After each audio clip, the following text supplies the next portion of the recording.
តើរថយន្តមធ្យមជំនាន់ថ្មីសេដ្ឋកិច្ច201របស់ចិនអាចប្រកួតប្រជែងនឹងរថយន្តរុស្ស៊ីនិងក្រុម NATO បានដែរឬទេជំរាបសួរប្រិយមិត្តខ្មែរ Today ជាទីមេត្រីនៅពេលថ្មីនេះចិនបានបញ្ចេញរថយន្តជំនាន់ថ្មីមួយប្រភេទគឺ Citizen 201ហើយវាក៏ក្លាយជាប្រធានបទដេញដោលគ្នាលើបណ្ដាញព័ត៌មានធំជាច្រើនដោយគេបានដាក់សំណួរថាតើវាអាចប្រកួតប្រជែងនឹងរថយន្តរុស្ស៊ីនិងអង្គការ NATO បានដែរឬទេថ្ងៃនេះខ្មែរ Today នឹងលើកយកសមត្ថភាពរបស់វាមកនិយាយបង្ហាញជូនដល់ប្រជាពលរដ្ឋយើងដែលនិយមតាមដានចំពោះវិស័យយោធាដោយរថយន្ត Citizen 201នេះចិនផលិតវាឡើងដើម្បីទុកប្រមាញ់រថយន្តរុស្ស៊ីនិងក្រុម NATO ជាមួយនឹងទម្ងន់35ទៅ40តោនដោយផ្អែកលើបច្ចេកវិទ្យានៃរថយន្ត Type 99A ទាំងស្រុង Citizen 201ត្រូវបានរចនាឡើងឲ្យស្រាលជាងមុនដើម្បីសមស្របនឹងស្ថានភាពសង្គ្រាមសម័យថ្មីដែលគ្រប់យុទ្ធធនធ្ងន់ទូយ៉ាងដូចជា Type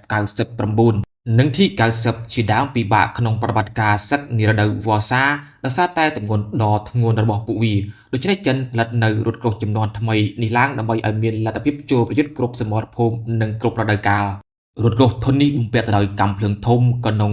105មីលីម៉ែត្របើប្រៀបធៀបទៅនឹងរថយន្តរបស់ក្រុម NATO និងរុស្ស៊ីដែលបំពាក់កាំភ្លើងធំ125មីលីម៉ែត្រគឺវាខុសគ្នាដាច់ស្រឡះប៉ុន្តែជាមួយនឹងភាពបត់បែនរហ័សរហួនការរវល់ជុំវិញគឺមានប្រៀបជាងរថយន្តទាំងនោះដែលរថយន្ត Citizen 201បំពាក់ទៅដោយម៉ាស៊ីនមានកម្លាំង1500សេសរត់ខ្លួនលឿន84ទៅ85គីឡូម៉ែត្រក្នុង1ម៉ោងលើផ្លូវស្រួលនិង40ទៅ60គីឡូម៉ែត្រក្នុង1ម៉ោងលើផ្លូវលំបាកការចល័តបំលាស់ទីមានភាពលឿនរហ័សកាំភ្លើងធំកណ្ដុង105មីលីម៉ែត្រអាចបាញ់បានទាំងដែលពេលកំពុងធ្វើដំណើរដោយអត្រាលឿនគ្រាប់រត់1705ម៉ែត្រក្នុង1វិនាទី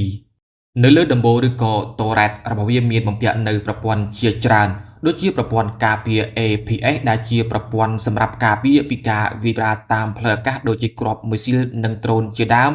រ៉ាដាចាប់សញ្ញាចំនួន4អាចរវល់ជុំ360ដឺក្រេមានសមត្ថភាពចាប់សញ្ញាយន្តហោះដ្រូននិងគ្រាប់មីស៊ីលប្រឆាំងរថក្រោះនិងមានបំពង់សម្រាប់បាញ់គ្រាប់បែកផ្សែងដើម្បីបាញ់ការពារខ្លួនកុំឲ្យសត្រូវមើលឃើញនៅពេលដែលវាចូលទៅប្រយុទ្ធគៀកនឹងសត្រូវ